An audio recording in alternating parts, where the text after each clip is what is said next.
Estamos vivendo uma experiência maravilhosa de uma leitura espiritual do Antigo Testamento, aqui no programa Bíblia no Meu Dia a Dia.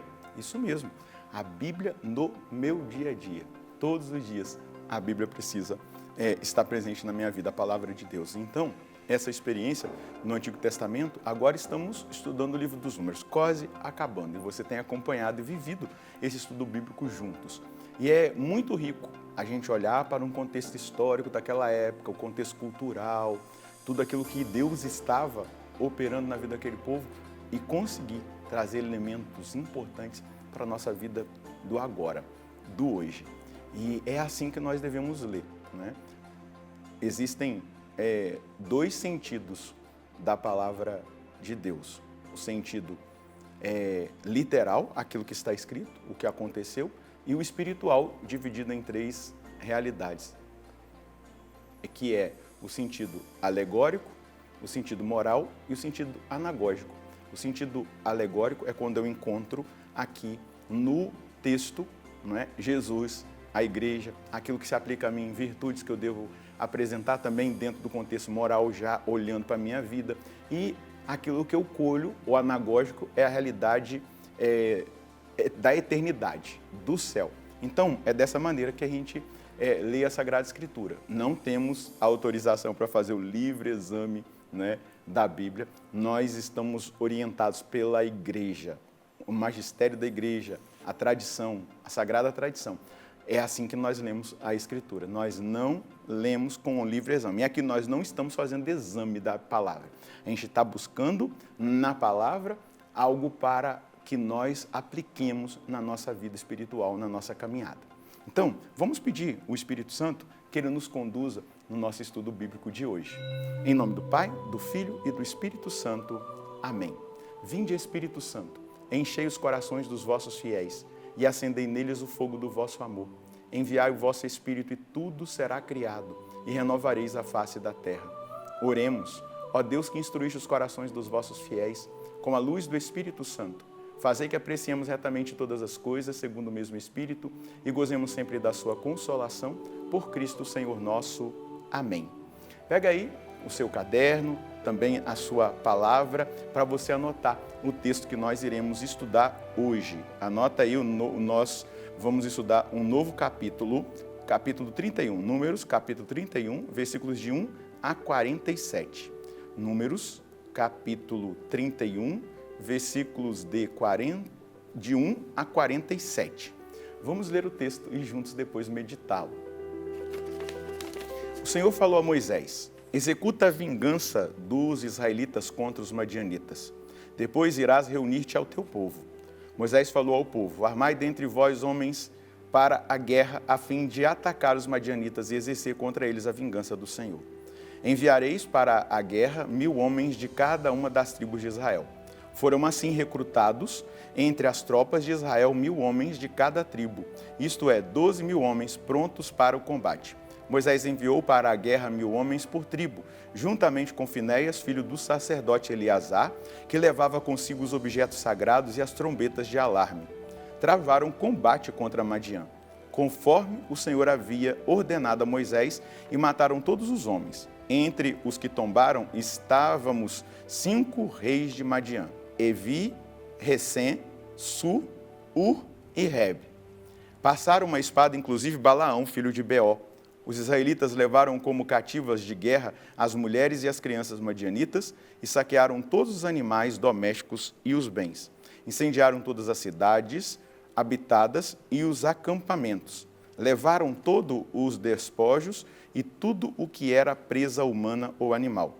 Conduziram a Moisés, o sacerdote Eleazar, e a toda a comunidade de Israel, os prisioneiros, a presa e os despojos, para o acampamento nas planícies de Moabe, perto do Jordão, na altura de Jericó. Moisés, o sacerdote Eleazar e todos os chefes da comunidade saíram-lhes ao encontro fora do acampamento. Moisés enfureceu-se contra os oficiais do exército, chefes de 1000 e de 100, que retornaram do campo de batalha, e disse-lhes: por que deixastes vivas todas as mulheres? Foram elas que, instigadas por Balaão, levaram os israelitas a serem infiéis ao Senhor no caso de Fegó, e provocaram a mortandade na comunidade do Senhor. Matai, portanto, todos os meninos, bem como todas as mulheres que já tiveram relações com algum homem. As meninas, porém, que não tiveram relações com o homem, conservai-as vivas para vós. Quanto a vós, acampai fora do acampamento durante 7 dias. Quem de vós ou dos prisioneiros matou algum homem ou tocou no morto, deve purificar-se ao 3º e ao 7º dia. Purificai também todas as vestes, artefatos de couro, tecidos feitos de pelos de cabra e objetos de madeira. O sacerdote Eleazar disse aos soldados que tinham participado do combate: esta é a determinação da lei que o Senhor prescreveu a Moisés. O ouro, a prata, o ferro, o estanho e o chumbo, tudo o que suporta o fogo, deveis passar pelo fogo para que seja purificado. Contudo, deverá ser purificado também com água de purificação. O que não suportar o fogo, fareis passar pela água. No 7º dia, lavareis vossas vestes e ficareis puros. Depois podereis entrar no acampamento. O Senhor falou a Moisés: com o sacerdote Eleazar e todos os chefes da comunidade, faze um levantamento de tudo o que foi tomado, incluindo as pessoas e os animais. Repartirás tudo entre os combatentes que foram à guerra e o resto da comunidade. Dos expedicionários que foram à guerra, cobrarás para o Senhor uma taxa de 1 por 500 sobre homens, bois, jumentos ou ovelhas. Tu a tirarás da metade que lhes pertence e a entregarás ao sacerdote Eleazar como tributo ao Senhor.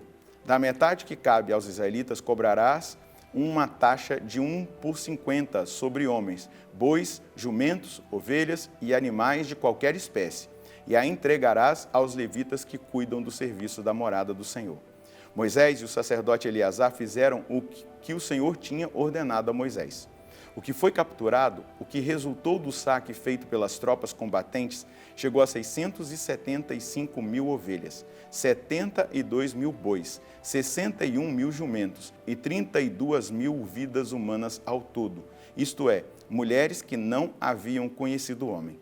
A metade, ou seja, a parte que coube aos expedicionários, somou um total de 337.500 ovelhas, sendo 675 ovelhas o tributo para o Senhor, 36 mil bois, sendo 72 bois o tributo para o Senhor, 30.500 jumentos, sendo 61 jumentos o tributo para o Senhor, 16 mil vidas humanas, sendo 32 pessoas o tributo para o Senhor. Moisés entregou a Eleazar o tributo reservado para o Senhor, conforme o Senhor lhe tinha ordenado. Da outra metade, destinada aos israelitas, que Moisés separou da metade pertencente aos combatentes, isto é, da metade que tocava à comunidade, incluindo 337.500 ovelhas, 36 mil bois, 30.500 jumentos, 16 mil pessoas. Desta metade, destinada aos israelitas, Moisés cobrou a taxa de 1% sobre homens e animais e entregou-a aos levitas encarregados do serviço da morada do Senhor, como o Senhor havia ordenado a Moisés. O que nós vemos aqui nesse texto? A justiça divina, ela acontece exatamente não como uma vingança humana, mas contra a idolatria que acabou atingindo Israel, arruinando a vida de Israel, a vida espiritual do povo de Deus. Então, enxergue isso aqui como uma purificação.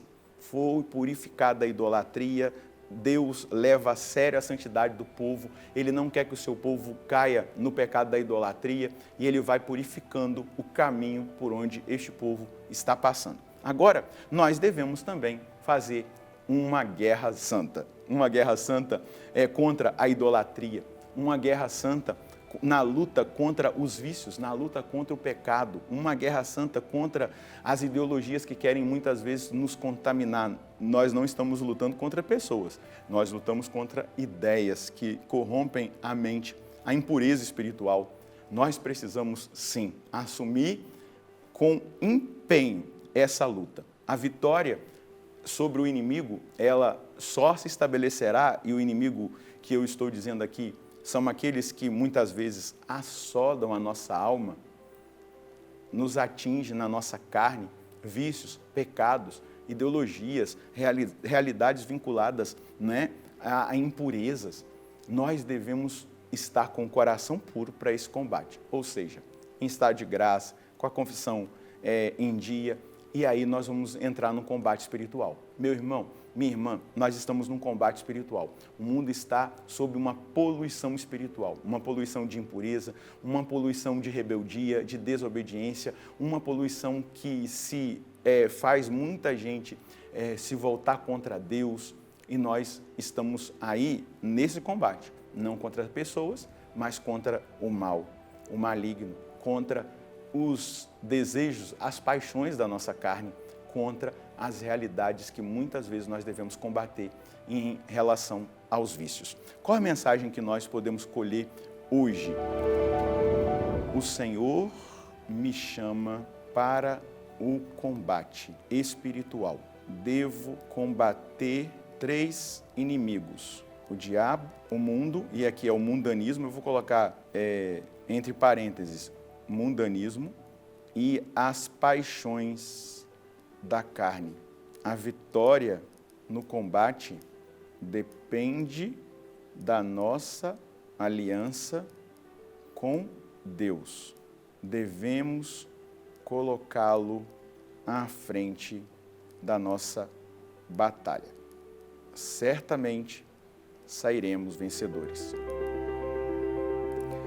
Sozinho você não vai vencer a guerra contra o maligno. Você tem que apresentar a Jesus o seu combate. Olha, o maligno está tentando aqui o meu pensamento, está sugerindo coisas. Jesus, vem me socorrer com seu sangue, chama a Virgem Maria, invoca o seu anjo da guarda, chama São Miguel, São Rafael, São Gabriel para o seu combate. Não combata sozinho. Você não vai vencer a carne sozinho. Você tem que orar, você tem que estar em Deus, você tem que viver os sacramentos, buscar a confissão, a Eucaristia. Você não vai vencer o mundanismo se expondo ao mundo. Você vai ter que fazer penitência, você vai ter que recuar em diversas realidades, porque senão você vai ser contaminado por esse mundo mau. Combinado? É assim que nós vencemos as guerras, colocando o vencedor à frente, porque em Cristo nós somos mais que vencedores. E nós vamos rezar com essa palavra: Senhor, obrigado porque o Senhor me chama à santidade e o Senhor leva a sério esse chamado. O Senhor quer que eu seja santo. E o Senhor me dá armas espirituais para o combate contra a tentação do demônio, o combate contra a realidade do mundanismo, do mundo, o combate contra as paixões desordenadas da minha carne, que quer fazer com que eu sucumba, que eu fique escravo de vícios, de pecados, de impurezas. Por isso, hoje, Jesus, eu te chamo para esse combate e te coloco à frente do meu combate, porque eu sei que no Senhor eu já sou mais que vencedor. Eu vou usar as armas espirituais, eu vou usar os sacramentais, eu vou usar, Senhor, aquilo que vem na minha oração, a palavra que é a espada do Espírito. Eu vou, Senhor Deus, viver os sacramentos da Eucaristia, da confissão, frequentemente. Eu vou me fortalecer cada vez mais, Senhor, e dominar a minha vontade pela penitência, pelo jejum. Essa é a minha parte, mas eu sei que quem vai vencer é sempre o Senhor. Então, entra nessa luta e nesse combate comigo para que eu saia vencedor. Amém. É exatamente isso. Chame o Senhor para o seu combate e você vai ser mais que vencedor com Ele, porque é Ele que vence. A Ele seja dada toda a glória e toda a honra. Deus abençoe você e a sua família. Nós nos encontraremos no próximo programa, se Deus quiser, no nome do Pai, do Filho e do Espírito Santo. Amém.